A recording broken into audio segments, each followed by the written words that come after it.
This is J-Hope's reaction to the ad that you just saw. No, it's not. This is from an old Run BTS episode. He may have done something like accidentally rubbed chili sauce in his eye or something. But still, this is what you get. The other day I logged into my wife's computer on YouTube, on her account, to do something. I thought I'd play a music video while I was working, and after the first song played, I thought I would just give one of my videos a view, just because it was on someone else's account. And before my video played, this ad came up. And the thing that's odd about that is that I'm not on the partner program, or I'm not in the partner program. So I don't get Adsense revenues. I don't get whatever pay you're supposed to be able to get from being allowed to have paid promotions or sponsored ads on your videos. I don't get any of that. All I have is a free Google account, a Gmail account. So I don't get any money from this. But, you know, it's like what they call an internship. You know, you go to college and you get your degree, and then you get a job in your chosen field, and you spend the first 2 years doing an internship, which is basically doing your job for 2 years with no pay. Isn't that the definition of slavery? Work with no pay. That's basically what slavery is. So that's what this is. Except, you know, this is Google's YouTube. It's their platform. It's their property. They're allowed to make money off of things that I put on their property because it's their policy to let me do so. And it's their policy to make money off of what I put on their property. They just recently announced that this was an obvious part of their terms of account holding, I guess, that they're allowed to put ads on anybody's YouTube videos. All of them, actually. This is just, you know, business practices. But, so no, I'm not getting any AdSense revenues off of that. So yeah, you're watching these videos and you're seeing these ads and I'm not getting a dime. And no, I'm not happy about it. You can probably already tell. But anyway, so since we're talking about promotion, I thought I would engage in a little shameless self-promotion. This is my book. This author here, this guy is the guy who paid for the camera or phone that's filming this and the lights that are making me sweat so much. This guy paid for all this stuff. So basically, this guy paid for this video. So in a sense, this is kind of a paid promotion, except no, it's not, because the point of him paying for all this stuff is not for the sake of advertising his book. He was paying for all this stuff so he could make videos about games. See, I was supposed to be wearing a green shirt because I was supposed to be showing off this game. Let me see if I can do my special effect.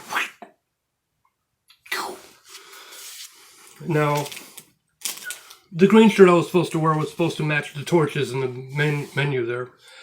But anyway, back to what I was really talking about. This is the best thing to get caught reading in public. It's a full novel. There's no blank pages here. I actually spent, I think it was about 3 or 4 years writing this. It started out as a blog. It says here it's not a textbook. It's also not a novel. Let me see if you can see that very well. I'll probably put a clip art of it up there. But anyway, so back to the subject at hand. No, this is not the subject at hand. I'm going to make a separate video talking about this book, the proper way to read it, because the table of contents, if I can find it real quick, is 2.5 pages long. So it's quite a bit busy novel, not exactly straightforward in its presentation, but for those who want to read it straightforward through, you'll get the story. It's available at lulu.com. There, this is where you get what you would call your paid promotion thing. I put the publisher's logo on there. It sells for, I think, $24.95. The paperback. It's also available in hardback. I think this is $44. There's also an ebook edition, but I haven't got the revisions on that correct yet, so stay away from the ebook edition right now. There's no audiobook done of it yet. As you can tell by my voice, I'm not that good a reader.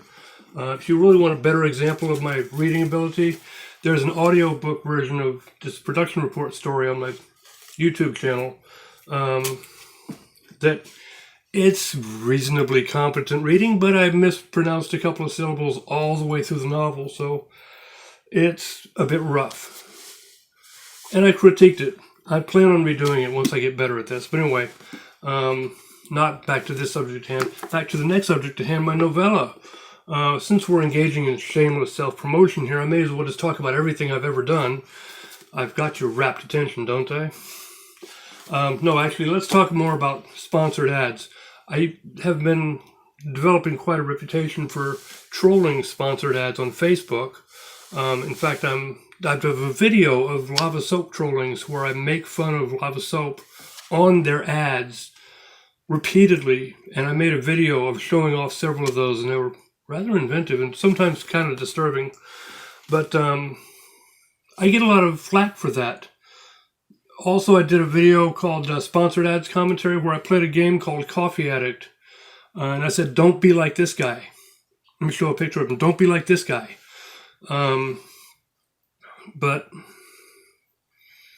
people would get really offended and tell me to stop posting that stuff on sponsored ads.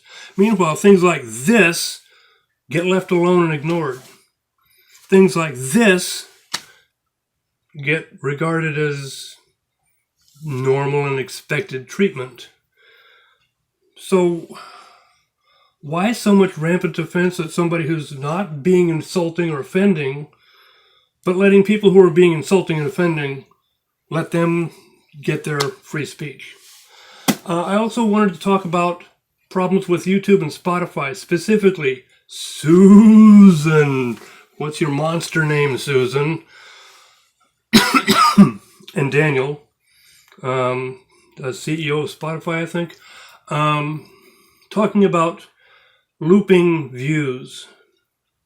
One of the things that's been going on recently with a lot of controversy is the fact that YouTube and Spotify have been literally filtering out hundreds of thousands of views, maybe even millions of views off of popular songs because they don't want that represented as being more popular than the ones that they like.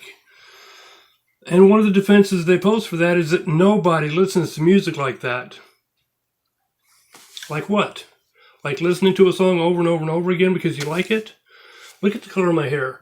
I grew up in the days of 8-track tapes and record players, actual turntables with big old vinyl records. And there was a little arm that, laid on the end of the record, and the needle would rest in the grooves, and it would make the sound, and it would go to the speakers and come out the speakers, and it would go all the way to the inside of the record, and it would come up, and it would go back over the stand, and it would stop. That's if you had this armature at the top of it in towards the center, so that it knew to stop after it played. But if you left the arm out, it would actually pick up the needle and go back to the edge of the record and drop it down and play it again. And when a new album came out, we would often go home and we would put that record on, and we'd leave the armature out, and we'd make it play repeatedly while we did homework, while we did chores, cleaning up our rooms, making our beds, folding our clothes. That's what you consider Botlike behavior. But back in the 70s, even in the 60s, that's the way we listened to music. But that's the kind of behavior that they're filtering out now. They're calling it Botlike behavior, because nobody listens to music like that. There was a valedictorian who spoke a few years ago who said something like, you're not special. Because if everybody's special, there's no such thing as special. Because if everybody's special, there's nothing unique about being special. Because everybody's that. Well, if nobody listens to music like that, well, that's because everybody's nobody.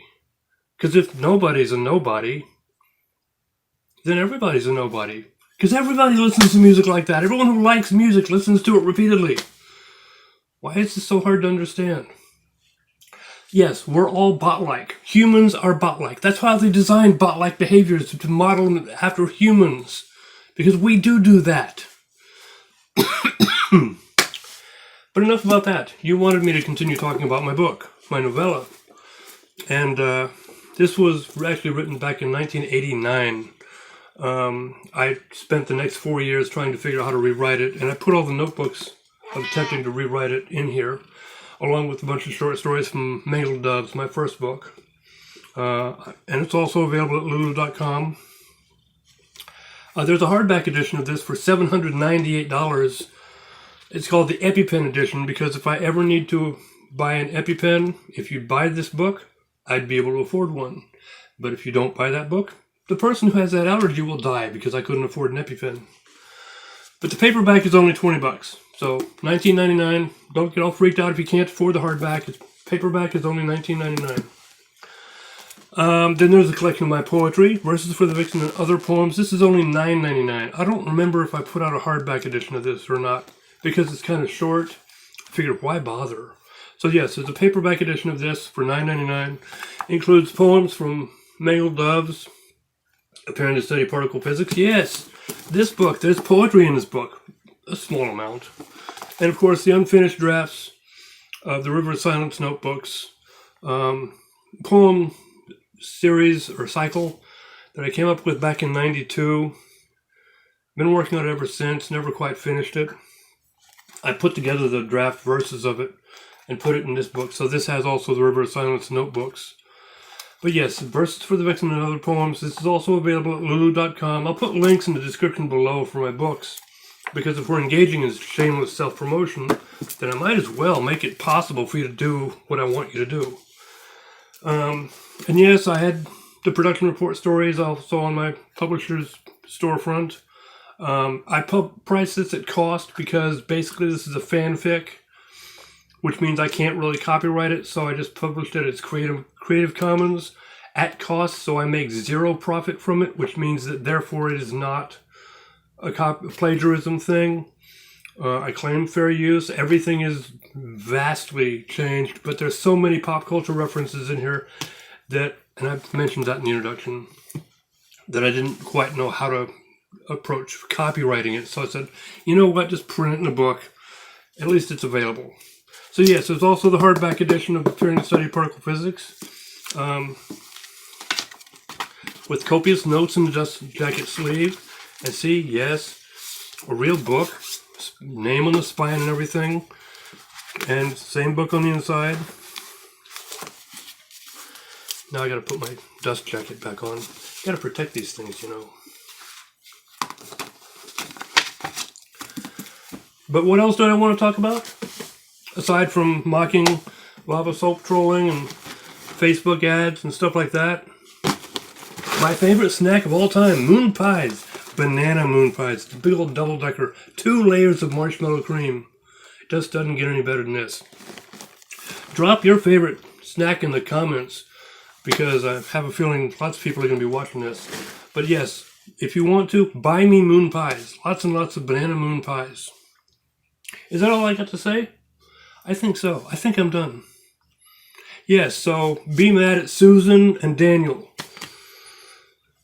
because they're messing with us. Oh, I forgot to mention the Whitesnake pillow that says fuckity fuck fuck fuck. Yes, David Coverdale's Whitesnake. It's available at his Etsy store, not Etsy store, the whitesnake.com storefront. This, just in case my video wasn't sponsor unfriendly enough, fuckity fuck fuck fuck from Whitesnake.